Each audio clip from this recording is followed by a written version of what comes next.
right. We're moving through the process now of this 9-week unit with Hatchet, and we are getting ready. We've done the engagement activities. We're getting ready to really get into the text. Yes. And I know with Common Core we're reading more rigorous text, slightly more complex text at an earlier level, bringing in that informational text, which is often a much higher lexile.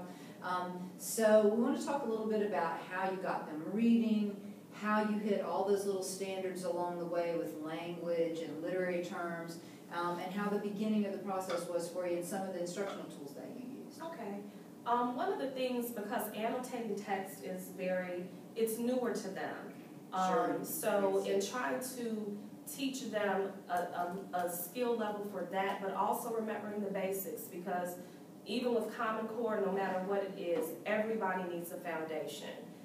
When you start talking about still having to teach them pronouns, still having to teach them how to look at different types of figurative language. Right. They've been exposed to figurative language a long time, even from elementary school, but I think as the texts get more complex, then so does their ability to assess what type of figurative language is this? Is it a hyperbole? Are we looking at an allusion? Am I comparing this to something historical? And so you have to keep that in mind as teachers, that we don't throw out the baby with the bathwater just because something, what we consider new, is coming along. We still have to remember that foundation has to be there.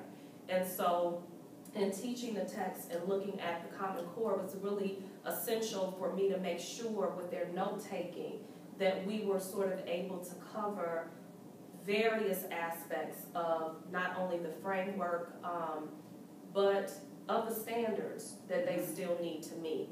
And they're really bringing some sophistication to that literary analysis, because they're learning what things are called, as you said, right? Not exaggeration, but that's a hyperbole, or that's not just a comparison, but that are a reference, but it's an allusion. Right. And they are starting to understand the author's purpose in using those things. So that's great. That's getting them ready to talk about this in the Tier 2 and Tier 3 academic language that we want them to have as their lexicon. That's great.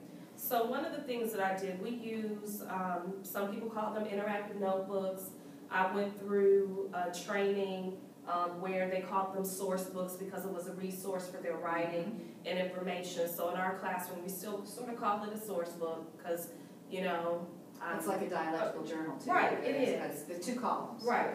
And we use 2-column responses, but even with the source book, it's an opportunity for them to take information and be able to always have access to it when it's a handout or, a piece of poetry or something like that. So one of the things that I did... Excellent. So yours is more than just a reader response journal. Yes. You have all of your resources there. Yes. When we have kids writing to text evidence, this is very important. We find when they're not familiar with it, they spend half of their writing time looking through their resources, trying to find the quote that they want or the bit that they want in the books. This is fantastic. The resources are right there when they're ready to write. Right, and two, even on a basic level, what if my handwriting, and we've seen kids' handwriting, what if my handwriting is not what it should be? So when I go back to look at my notes, I can't even read my writing. How do I still maintain the integrity of what I've learned? And so one of the things that we've done is, for example, we used something like this, which was a piece of writing information. And in that, I found an article in the Huffington Post where a Canadian team braves a snowstorm to rescue students who were captured who are stuck on a bus. Which is unbelievable. Right. Convenient. Right. That's what the book's about.